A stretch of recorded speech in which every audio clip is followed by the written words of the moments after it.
Subscribe to my channel Report Stock. Welcome to the deep dive. We're here to cut through the noise, get straight to the essential insights. And today, we're looking into something a bit puzzling, actually. Imagine this. A huge global pharma company, they report earnings, and numbers aren't just good, they're fantastic. I mean, they beat Wall Street expectations everywhere you look. So you'd think, okay, stock goes up, right? Nope, it actually dropped significantly. So yeah, today we're doing a deep dive into Eli Lilly's Q2 CY 2025 performance. Our mission here is really to figure out this contradiction. How do you get these super strong numbers, a confident CEO, and still see the stock price fall? By the end of this, you'll get a clear sense of Lilly's recent financial health and, crucially, what drove that investor reaction. Okay, so let's start with those Q2 numbers themselves. Eli Lilly reported revenue, profits. They really seem to blow past the estimates. What were the headline figures that look so good on the surface? Well, yeah, the numbers themselves were really quite robust. For Q2 CY 2025, Eli Lilly reported revenue of $15.56 billion. Now, that's a huge jump, 37.6% year on year. And importantly, it was a 5.4% beat over what analysts were expecting, which was around $14.76 billion. And then you look at their adjusted EPS earnings per share, that's a key profitability measure. It came in at $6.31. Again, a really solid beat, 12.9% higher than the $5.59 analysts had penciled in. And it wasn't just looking back either. They actually raised their forecast for the whole year. Full year revenue guidance lifted to $61 billion at the midpoint. That's up from $59.5 billion before, so a 2.5% increase. Same story for adjusted EPS guidance, bumped up to $22.38 at the midpoint, which is the 3.9% raise. And their operating margin, basically how much profit they squeeze from sales before interest and taxes, that's all a really big jump too. Hit 44.1%. That compares to 32.9% at the same quarter last year. So quite an improvement. David Ricks, the CEO, sounded pretty confident. He said, Lilly delivered another quarter of strong performance, achieving 38% year-over-year revenue growth, driven by robust sales of Zepbound and Mounjaro, and sustained momentum across our key medicines. Okay, those are seriously impressive figures. I mean, that 37.6% revenue growth, wow, it really does make you think the market should be cheering. So it begs the question, doesn't it? With finances looking that strong, what else is going on that could spook investors, especially in pharma? And, looking beyond just one amazing quarter, what about the longer view? What's the trend for Eli Lilly's business quality, its efficiency? Because numbers like these, they don't usually just pop up overnight. There's got to be a solid foundation, right? Let's maybe unpack that a bit. Right, and if you connect it to the bigger picture, Lilly's foundation is, well, it's very strong. This is a company that goes way back, 1876. Founded by a Civil War vet, a pharmacist who wasn't happy with medicine quality back then. Today, their whole focus is finding, developing, making drugs for big things like diabetes, obesity, cancer, immune disorders, neurological diseases, you name it. And their revenue growth trend, it's been remarkably consistent. Over the last 5 years, we're talking 18.3% annualized growth. That's, way better than your average healthcare company. And what's interesting is it actually sped up recently. The last 2 years showed 34.3% annualized growth. So that clearly points to really strong demand, and demand that's picked up steam lately, likely for those key drugs the CEO mentioned.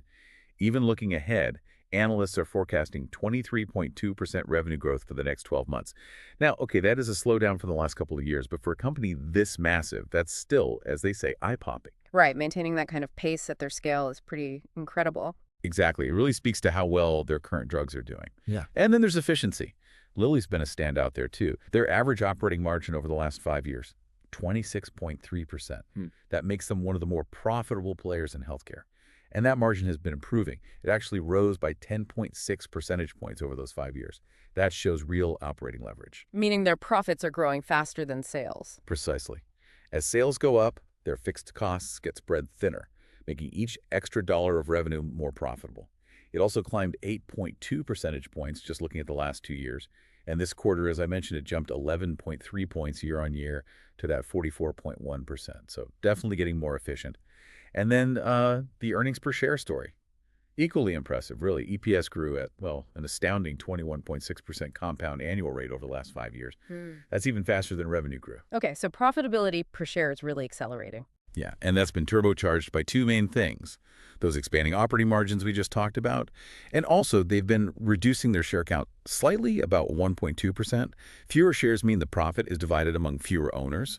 Looking ahead, Wall Street thinks Lilly's full-year EPS, around $16.15, will jump another 66.4% over the next 12 months. Okay, hold on. So booming revenue, check. Expanding margins, check. Surging EPS, check. I mean, we've just painted a picture of a company that seems to be absolutely firing on all cylinders, which makes that initial paradox even stranger, doesn't it? With all this fantastic news, what on earth could explain the stock dropping 14.4% right after the report? It really feels like there's a crucial piece missing here. It does raise that big question, yeah. And the answer, the core reason for the market being disappointed is that all this incredibly strong financial performance, well, it got overshadowed. It was overshadowed by the trial results for their next potential big thing, a daily oral obesity pill called orforglipron. Ah, okay. So pipeline news trumped current results. Pretty much. You see, in the late-stage trial, the highest dose of orforglipron helped patients lose almost 12% of their body weight over 72 weeks. That's about 27 pounds. Now, objectively, that sounds pretty good, right? Losing 12% body weight? Yeah, seems significant. But, and this is the key thing, that result unfortunately underperformed what the market was hoping for, what was expected. It just highlights how incredibly high the bar is set right now for new treatments, especially in obesity. It's such a hot area. So investors weren't just looking for good, they were looking for amazing. Exactly. They're looking for something that clearly differentiates, maybe even beats existing treatments, including Lilly's own injectable blockbusters like Zepbound and Mounjaro. So despite what was, a really solid financial print, as we say, investors were probably hoping for more dramatic weight loss from orforglipron, something that would cement Lilly's dominance in the oral drug space too.